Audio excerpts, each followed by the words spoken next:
But for now, we're going to get going, and I want to introduce Ben Smithee to the stage from the Smithee Group and LUXE Intelligence. Is he here? There he is. Here he comes. And Ben is going to talk about ease of engagement with the panelists. Did anybody here happen to see Ben's Green Book YouTube interview? Anyone? Oh, we got one back there. So I suggest you check it out because you might be in for an interesting treat that sort of aligns with happy hour if you take time to You're just trying to run up my bar tab is what you're trying to do. Happy hour's already paid for. All right. How's everybody doing? You awake?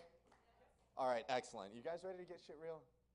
All right, because if we talk about engagement and we're boring as hell, we're doing a really crappy job. So I promise we're going to liven things up. We're going to have some fun. Cool? All right, that means you got to work with me, though. All right, my name's Ben. We're going to get stuff going really quick here. I'm just going to do some quick introductions. I believe we have Denise ready, right? On the screen.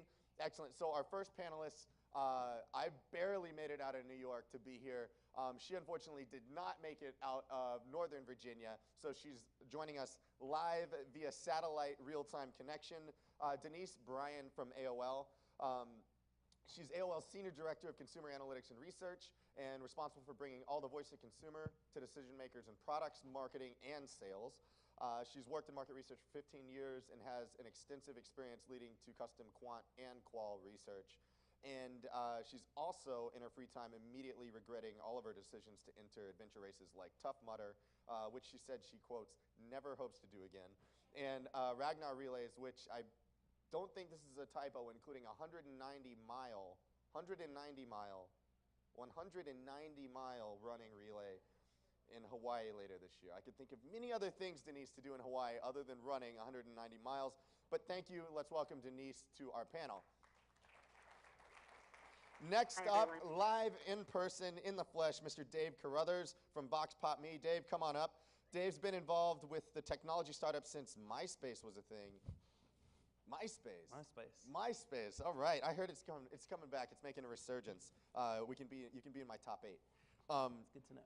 And as someone who doesn't come from a traditional marketing research background, is always focused on how technology can challenge industry norms. And when not working on circumventing the globe in economy class, that sounds horrible as well.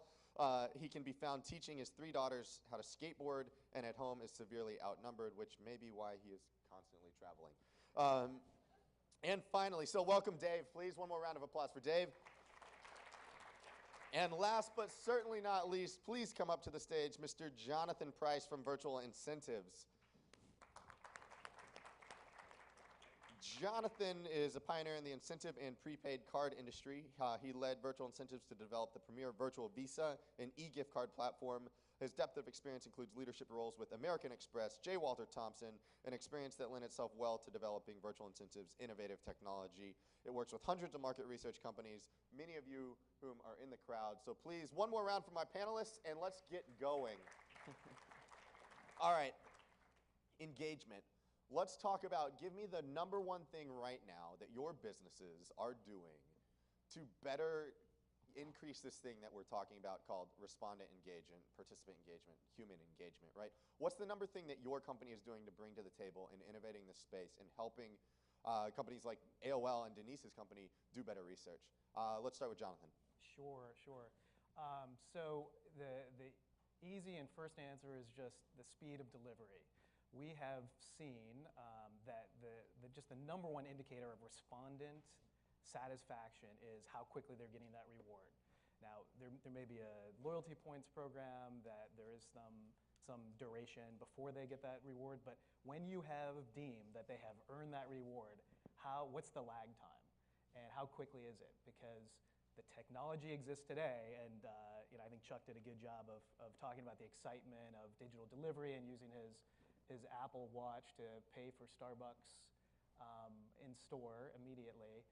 That same technology can be leveraged as an excitement and as an engaging factor for respondents who've earned rewards to instantly get something and to utilize that incentive payment. Dave, what about you? What are you guys doing at VoxPopMe? So obviously we're all about video. So what we're trying to do is tap into changing social norms and give the respondent the opportunity to respond in their own words. Open-end text boxes have seen a huge decline over the years. You know, it's great, the color, the staff, short 2-3 word responses, which is, you know, really difficult to mine. And if you think about the rise of the Snapchat and the Instagram and just how much more video has become part of our life, we're just trying to provide a different experience for the user, integrate it into their survey, and allowing them to respond in their own words. And we're seeing a real increase, definitely in the last 12 months, over respondents' willingness to record video, and I think that will only increase over time as it becomes, you know, more part of our kind of social fabric. Excellent. And Denise, I think we have you here. Talk to me about what you're doing internally on the brand side.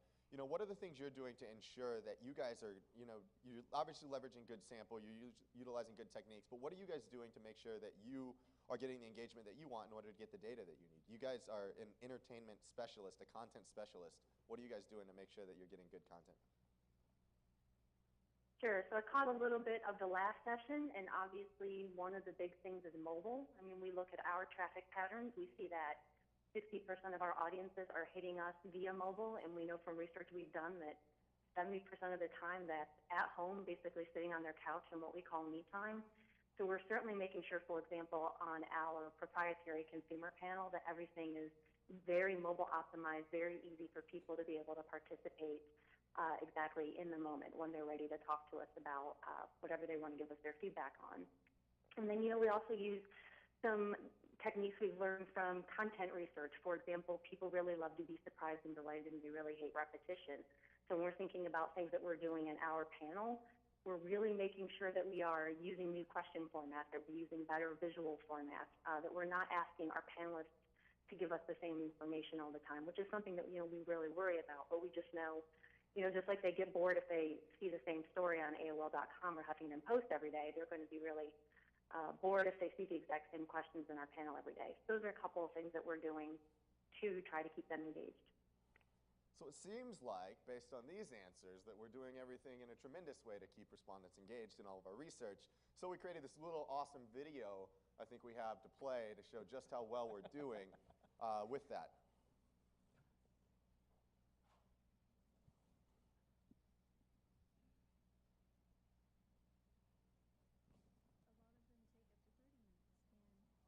Hi, my name's Shelly from 26, and I love taking surveys, especially the hour-long ones for $4. She doesn't look happy. You get 85% through the survey, and Can we roll that back? You don't qualify. Like, Thanks. okay, so you just got all the information for. I almost pulled off Shelly, Yeah, right? you were pretty close. Pretty good? Pretty close. Imagine how frustrated she'd be now. A Close lot my of eyes, them I thought take she up was to 30 minutes, and the payout is very minimum, you know, anywhere from 5 to 25 cents. And then one of my big issues with them is you get 85% through the survey, and it said, oh, you don't qualify. Like, okay, so you just got all the information for free. You already put all your stuff in your profile anyway for most of the survey things that you do. So why do they make you fill this out when they have all your profile on information in the first place? So that's one of my biggest frustrations. They ask you the same questions over and over again. If there was some way that they could, some of them do keep some of the information, and that is great. But some of them do not. And if they could just keep in your name, the sex, your income, kids, all of that information that you put in every single time, it would save so much time and leave more room for the surveys, which I love. More of an incentive to even do the surveys that you can't take, so that you still get a little bit of money or a little bit of incentive, even if it's just like money towards a gift card or something. I think the biggest part for me is more of when they're like asking questions that probably don't make any sense to me, and I'm like, why are you even going through this? Why is it this long? This stuff just doesn't even apply to me. And I think it gets to the point that sometimes I see why some people just are like, I'm just gonna randomly select stuff. Let's give ourselves a hand. Yeah, great job. In all seriousness, this represents a small sample of people that have these frustrations, but it's representative of a larger issue that we're having with this thing, engagement, right? How many people, as researchers, really get excited about sitting down and taking 30 minutes to do anything? We don't want to sit through a pastor at our church for 30 minutes, and if we're not given that time at church, we're not going to give it to a survey that we're taking, right, for $4. So here's the deal. Video. We played video for a reason, because it's engaging. You guys were watching. You mentioned video, Dave, and why it's changing. You know, we have the Snapchats of the world, the Instagrams of the world, we have the Facebooks of the world. I mean, everything is mobile first, right? If you're a business and you're not thinking mobile first, and you're still talking mobile enabled, there's 3 words that describe your business. Out of business, right? So, seriously, right?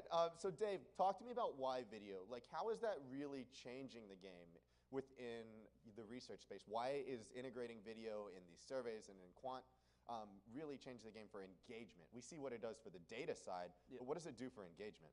I think you're hitting engagement on 2 sides of things. You're getting both better participant, panelist engagement in terms of being able to tell their story and getting 6 to 8 times more data from them. But then also on this kind of hybrid of quant-qual and meshing of this data, when that research is being presented internally, it's getting far more engagement on that side of things. It's that lean-in moment. Yes, you need the numbers. Yes, you need to be able to back it up with robust methodology. But actually, the more powerful thing is, what's more powerful? Was it the stats from the grit report, or is it the videos like that bring it to life? And the 2 combined together, you can actually kind of, you buy into that story. We don't connect emotionally with statistics. We do connect with stories. And I think as researchers, it's all about storytelling and how we can bring stories to life. So that's why we're really passionate about video. Are you seeing difference in respondent sort of feedback in terms of surveys that they're participating in, that they're engaged in video or asking to be? Are people still afraid of video? Is this a misconception? Yeah, so there is no doubt that not everyone is as comfortable as Denise to appear on video on a 10-foot screen. But that's changing. That's changing definitely. One of the big misconceptions is that only millennials will do videos. And I think, as you saw from some of the videos there, this isn't a millennial thing. This is a people thing. And if you ask people in the right way, they're incentivized in the right way, they will do this, and they will help bring that to life. Denise, I want to go over to you.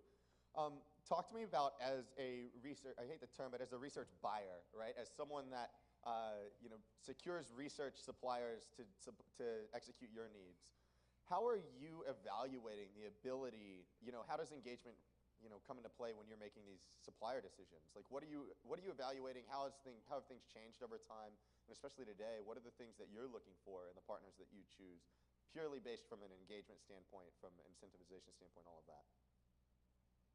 Right. Well, first I should say, I mentioned earlier that we have our own proprietary panel, and we actually worry about respondent engagement on our panel much more than we do when we're working with suppliers. I mean, if you think about it, it's an investment that we made.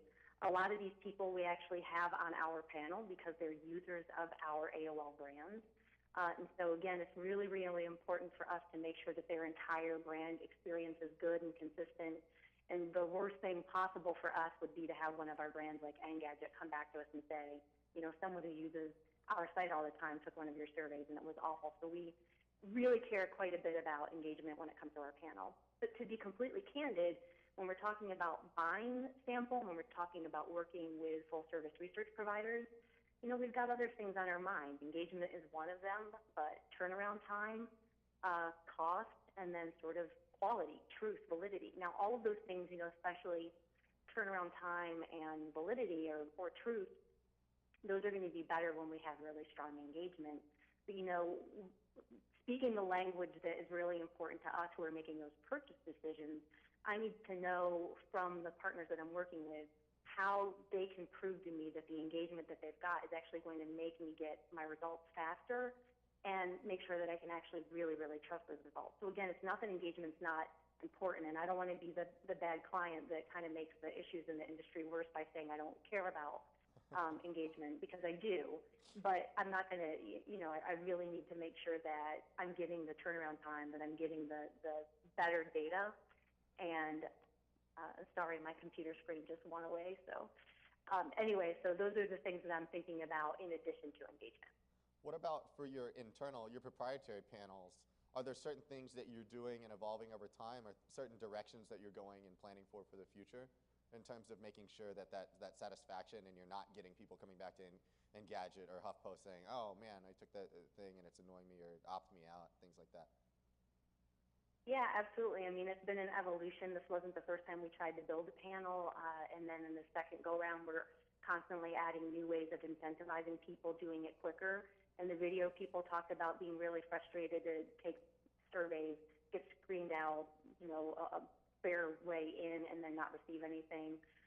We have various mechanisms in making sure that if people come through our panel and try to give us their opinions, we make sure that we give them something for their time. One other thing that we have the benefit of doing is we've got our panel-ometer tag. So we can actually use the typical methods that we would use to optimize how we deliver advertising or content to people by just knowing who they are and where they've been. They've given us the ability to be able to see that, so we can make sure that things are a lot more relevant and actually not waste people's time to begin with. We have strict rules in place for our panel in terms of the survey length. We do split things across multiple surveys if we need a lot. And again, these people are on our panel, so we can go back to them in a week or in 2 weeks. And we can give them something of value to them so that they will come back and complete that second phase of the survey. I feel like I was going to say one more thing, but I think, for us, just really being able to have them in our panel and know who they are, it does save a lot of those issues that people really get frustrated about with engagement, because we're able to not ask them the same questions. We've already got them profiled. We already know what a lot of their behaviors are, so we can really focus on just the attitudes, which is, again, why we have to do this kind of research, because those things we can't find from just looking at their user data. Excellent, thanks. Denise has hit on it a couple times. You mentioned it in your sort of opening remarks, Jonathan, about incentivization and relevance and things like that.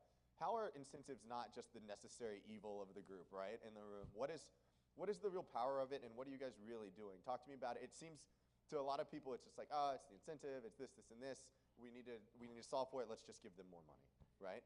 What's the difference? Like, what are you guys really doing? What are ways that we should be really thinking about incentives as a powerful sort of asset, not just another thing that's sort of at the end of the funnel? Yeah, it's really the lifeblood of the respondent, right? So I mean, I think Lenny mentioned it earlier. That's the value exchange. That's why they're participating, or one of the chief reasons. They want to give their opinions and they want to share, but they also are cognizant of that value exchange. They want to be compensated fairly. So things like the speed of delivery and what rewards we're offering are almost as important as that dollar value that is fair and equitable. But one of the other things that we do think that there's a pretty massive gap on is to do more with that reward delivery.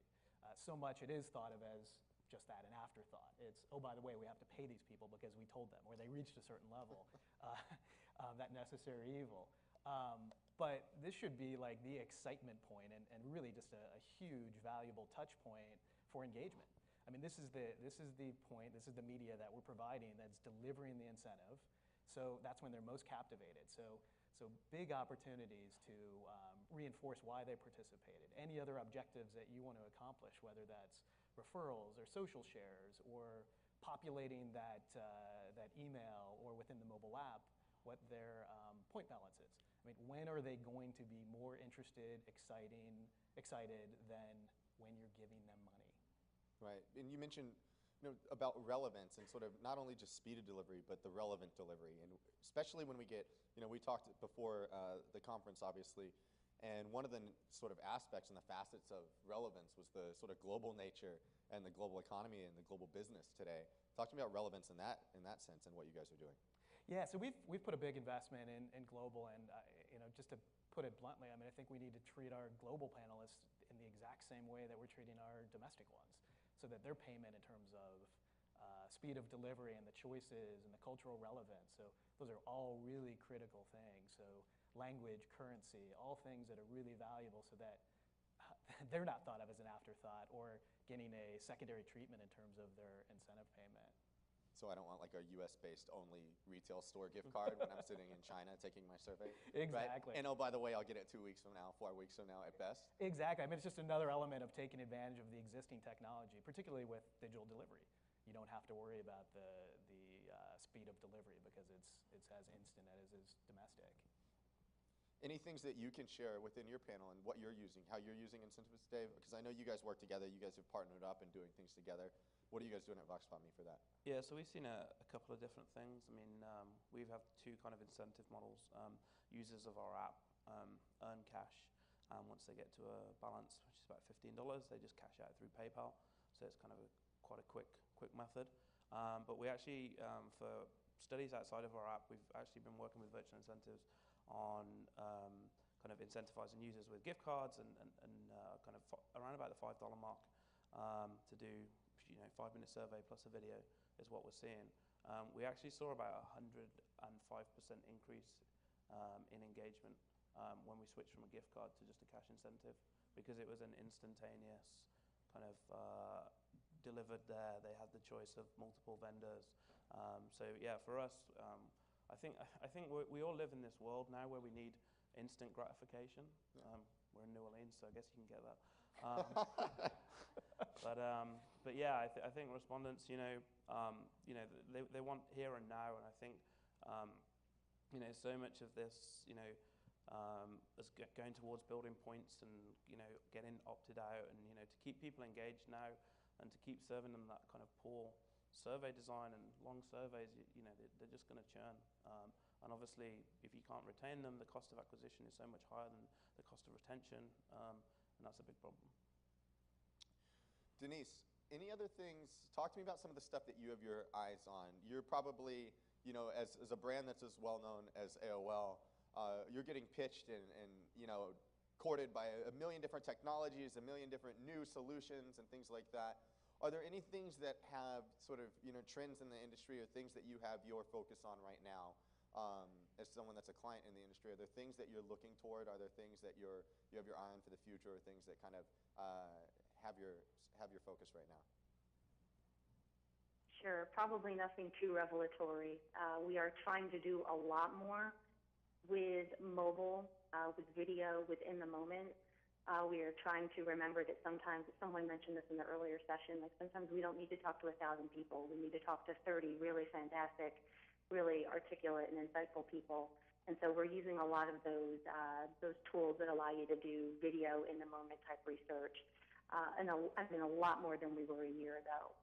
We're also starting to see some folks who are doing a good job bridging the gap, I guess, between self-service tools, which honestly, on one hand, they're a godsend for us, in terms of cost. On the other hand, all of us, we're losing resources as well as budget, and so sometimes self-service is actually really, really tricky for us.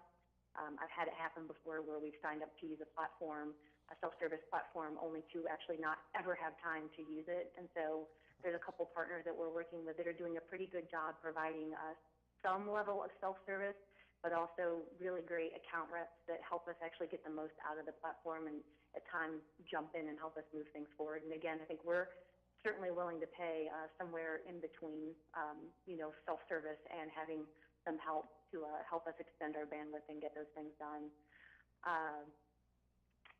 For surveys for us, I'd mentioned earlier that we had our panel linked in with our Omniture data. I would love to see us just doing that more, and we're trying to experiment a little bit more with that with even partners that we're working with, where we're really trying to tap into whatever big data sets. Like we did a mobile study a few years ago, and so we actually tapped into a panel where we could get their mobile behaviors and then ask questions about that. We used that to do a mobile moment segmentation. So just being able to really see us leverage big data with our surveys a lot more. That's something that, again, for us is tricky. The people that are on my team, they're people that have a traditional research background. That's the background I have.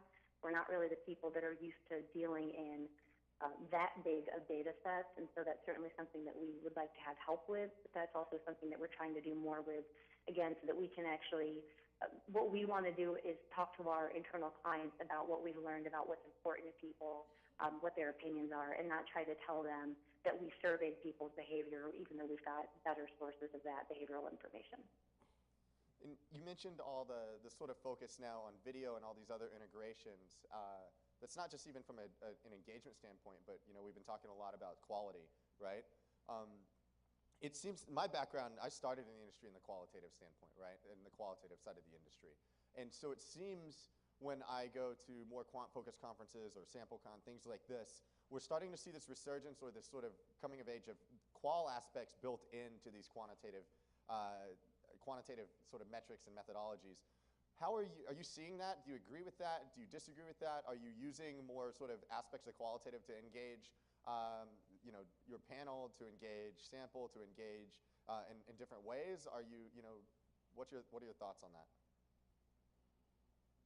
Yeah, I definitely agree, by the way, that, when we think about engagement, we've always done just so much better of a job on the qualitative side, and against the scale issue, we've got fewer people to talk to, so we can perhaps treat them a little bit better. For our panel, I would say some of what we're doing is that we actually take a little bit more time to let people know why we're asking them the questions that we're asking. Again, you think about sitting down in a focus group and you kind of do this preamble with the people that are there, where you talk to them about who you are, why you're asking the questions, a little bit about how you're going to use that information. That's actually one of the things that we do try to do on our panel, whether it's right before the survey or maybe in some sort of quarterly newsletter where we go back and we say, here's how we're using that information.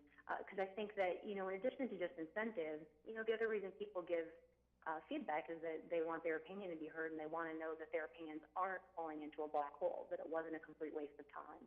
And that's something that I think that we've always done a better job on the qual side, and we're trying to do a better job now with that on the quant side as well. Excellent.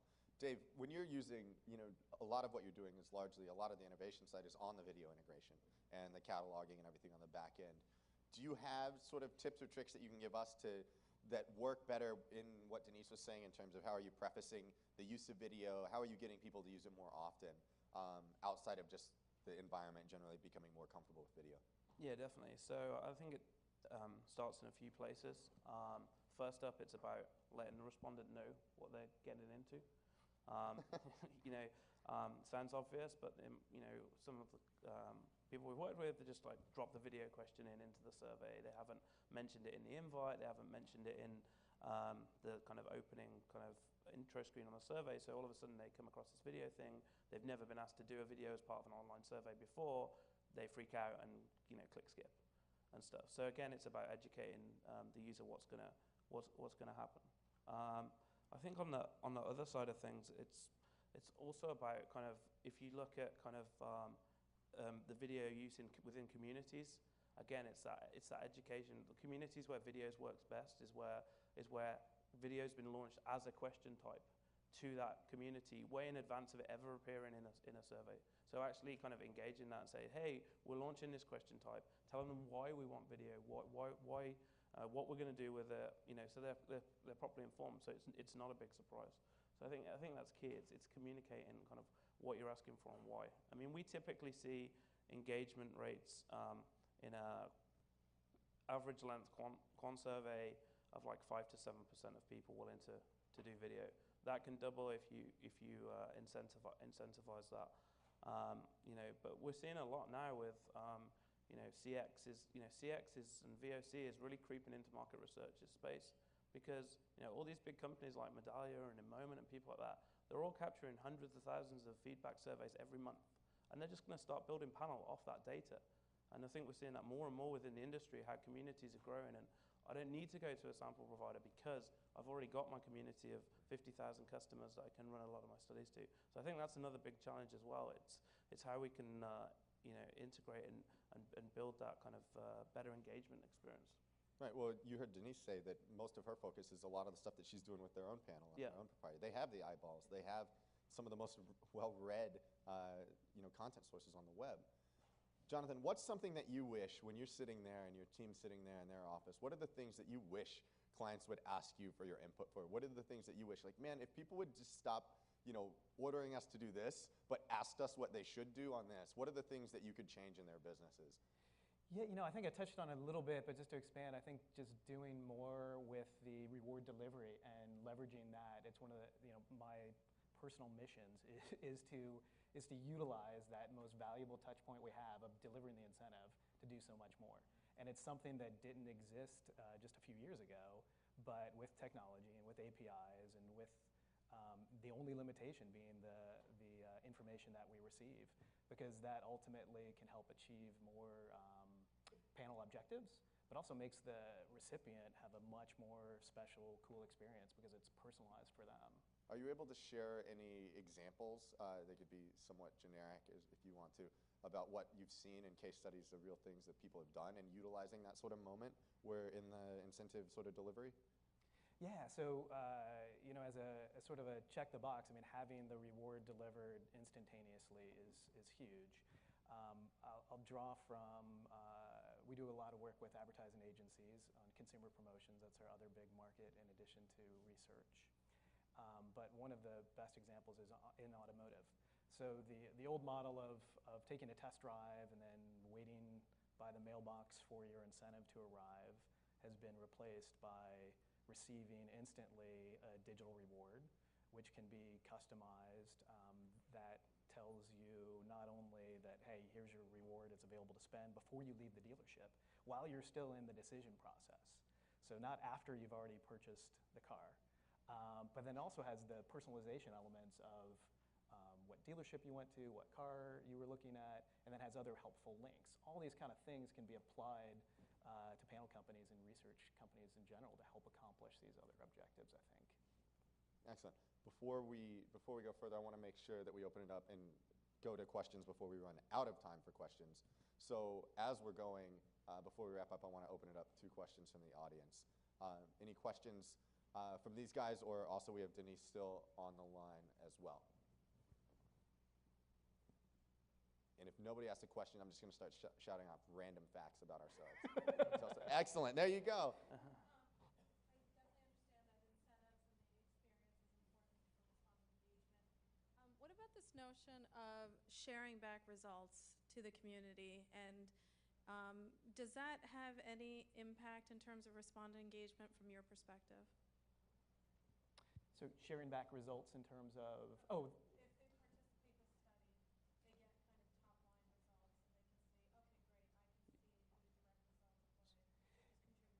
yeah, absolutely. So, I mean, the last thing I'm going to do is to say that, hey, a monetary, tangible gift card or Visa prepaid card is going to be the universal only attractive element. So there's lots of things that are going to be incentives. Denise mentioned it, that, hey, a lot of people want to give their opinions. So the balance for that is to share back the aggregate results, I think would be absolutely valuable. Hey, if you marry it with an incentive, even better. Some of the things that we've done as well is having additional rewards for like the best response. So the top 5 responses, maybe everyone gets £1.50 for their response, but then the top 5 get a £10 gift voucher as well, because then everyone's trying to get that sample. So even if you only give it out to 5-10%, everyone kind of puts a bit more effort in. So do you do like a discrete choice model to see who the best incentive was or who the best response was? Or? Yeah, we have like a QA thing, and yeah. Denise, you were chiming in there. What are some of the ways that you give feedback, if you don't mind? Well, I was just going to actually add to what Dave was saying, that we've done the same thing where we'll give, for any survey, we might give extra points or extra chances to win sweepstakes for really good open-ended responses, really careful qualitative responses. And then again, I mean, I had mentioned, for us, we're in a little bit of a different situation. We've got a panel that a lot of the people that are a part of that panel are doing it because they want to make the products that they use better. So when we're able to say to them, hey, we heard what you said, we worked on this aspect of our membership product because we heard that you said that this thing was really bothering you. I think that people feel great. This wasn't, as I mentioned before, going into a black hole, and that this is, that someone's actually hearing me. And then sometimes, the other thing with research is, again, it can actually be really interesting content. So sometimes in our newsletter, we've just done really fun facts. 72% of you think that, Trump is going to win the Iowa caucus, that kind of thing. Okay, maybe that's not a big surprise, but, sometimes we can give them some information that they wouldn't have, and again, it ends up being content for them. Excellent. Dave, do you guys, go ahead. I think that's where you do see difference between the community versus the kind of traditional panel model is because most people who've opted into that community actually give a shit about what they're giving feedback on. It's Go figure. Yeah, they've actually opted in. Whereas when you opt into a generic thing, you're getting surveys about all kinds of stuff that just because I match a certain age profile, income profile, and these things, maybe it's just not that important to me. Whereas as Denise says, if these users are passionate about various products within AOL, they want to improve that. They can see a tangible output. I give my feedback. The thing I love using gets better. So there's that obvious. That's where I think it becomes really powerful. Excellent. Another question from the audience? Yes. Do you have any experience with variable incentives for a particular study where certain targets are harder to come by than others? So do you have any experience with variable incentives within a study where you pay more for a particular target versus another? Yeah, I mean, I think we've done studies definitely where particular segments we've had to incentivize more than others. But we've also done a lot of testing around the variable nature of the incentive. So kind of what we tested like 1, 3, 5, and 10, and kind of actually the incentive increase when we did a $5 reward and a $10 reward increased from like 5.4% engagement to 5.7. It was almost like you get to a point where actually money isn't the issue. It's with our product, there are people that just will flat out refuse to record themselves on video. So there probably will be a price point, but it's just not going to be economically viable to deliver that. So again, but in terms of the variable incentive, I think it just it really depends on what you're trying to get, what you need, and also the time frame as well. It's all linked into that, isn't it? How quickly do we need to deliver this? How tight is that? And how do we get that off? Jonathan, anything to add to that, or if you have any clients that have? Yeah, absolutely. So variable denominations, a lot of times that's one area where we're often taking cues from the researcher, the direct client, but having the platform and the flexibility to find out what that right plateau is, as Dave mentioned, you're going to overspend if you jump from 5 to 10. So doing lots of testing and doing that up front is something that is pretty flexible and easy to do now with technology and digital delivery. Are you seeing it trend higher or lower, or is there any sort of movement in that space, or is it just kind of arbitrary right now? Yeah, I don't know if we have any conclusions on the shift of the value at this point. Okay, fair enough. Is that within the study, or is that sort of at the study level or within the study? So the variable question that I have is, within a study, do you have variability between incentives with one quota or another quota based upon the supply and demand or the difficulty in getting that particular target within a single study? Which is a bit different than having variability from study to study based on how difficult the study is. But I'm just wondering, is there models that you've seen, or are you doing anything that's actually addressing that issue? There's nothing that we're doing right now that can speak to that. I don't know if Denise has got. Yeah, Denise, anything to add there? Sorry to leave you hanging. Yeah, just that we do it. We've got the ability to, again, this is on our panel side. I mean, we sometimes give extra points within a study to the harder to reach population. Sorry, by the way, if y'all are getting that feedback that I'm hearing on my side. And then in terms of anything that we've done with panel providers, we've actually never even asked. So that's a good question.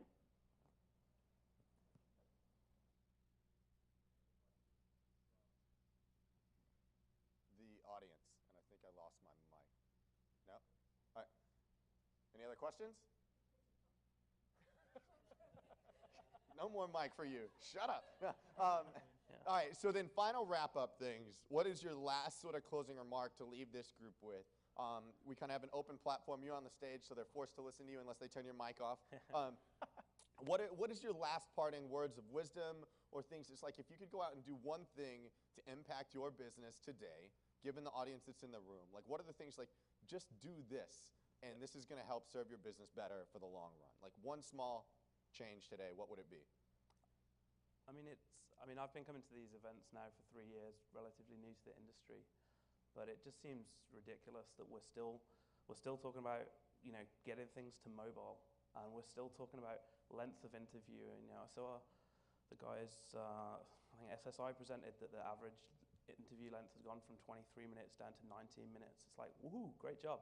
We carved like 3 minutes off it. It needs to be like less than 10, probably 5.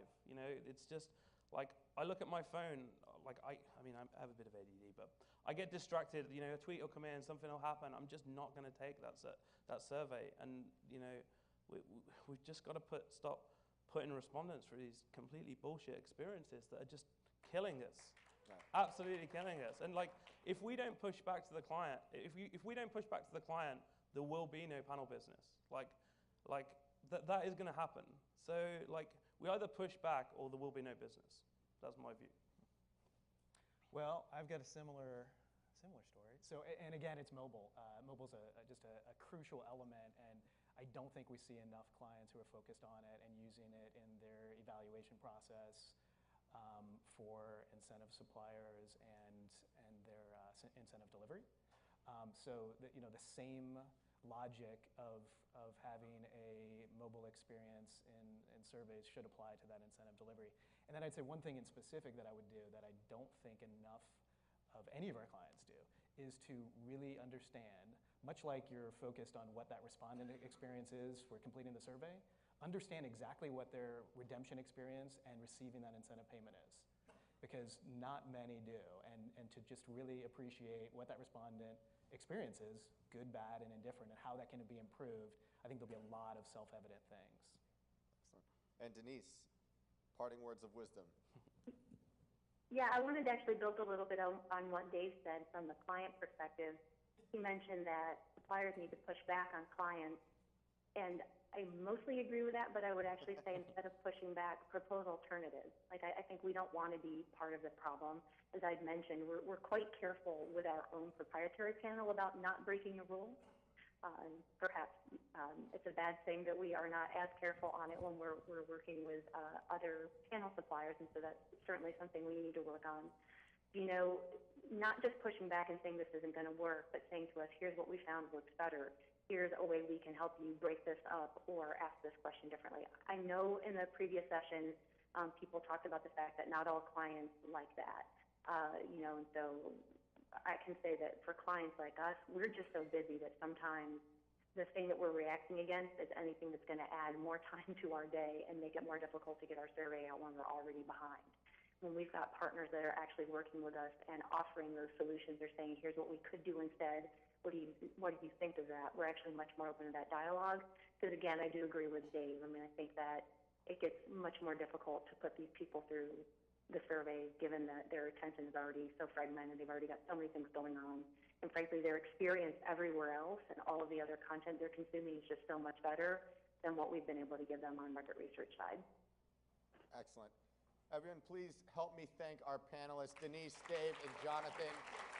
Appreciate your time in being here. Denise, thanks for toughing it out. Sorry you weren't able to make it here in person, and we'll throw a couple back at happy hour for you. Everybody wave bye to Denise. Bye, Denise. All right, thank you, everybody. And again, I think